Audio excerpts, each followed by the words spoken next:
Cette vidéo va vous montrer comment calculer et interpréter l'espérance d'une variable aléatoire. Nous allons voir la méthode en reprenant l'exemple suivant. La première étape consiste à déterminer la loi de la variable aléatoire x. On a vu que l'on cherche chacune des valeurs prises. Ici, ce sont les gains possibles, soit -1, 2, 3 ou 4, et les probabilités associées. Pour la valeur -1, la probabilité est 5/8. Pour les valeurs 2, 3 et 4, la probabilité est égale à 1/8. Une fois la loi obtenue, nous pouvons alors calculer l'espérance de cette variable aléatoire x en appliquant la formule.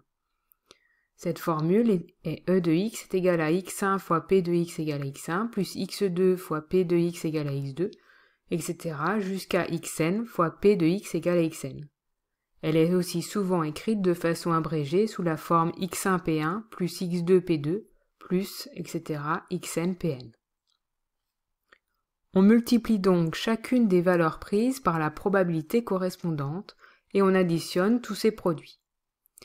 Pour notre exemple, on obtient donc -1 fois 5/8, plus 2 fois 1/8, plus 3 fois 1/8, plus 4 fois 1/8. Ce qui nous donne 1/2. On remarque ici que l'espérance est positive.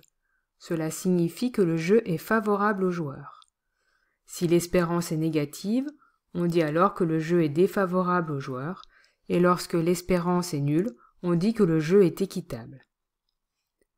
Voyons maintenant l'interprétation de cette espérance. La formule appliquée ressemble à la formule de la moyenne pour une série statistique en utilisant les fréquences.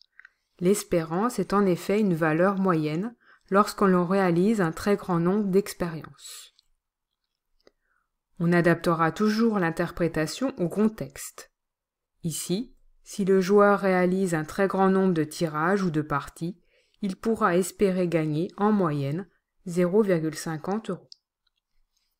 Il faudra donc bien faire apparaître dans votre phrase d'interprétation la notion de grand nombre d'expériences et la notion de moyenne.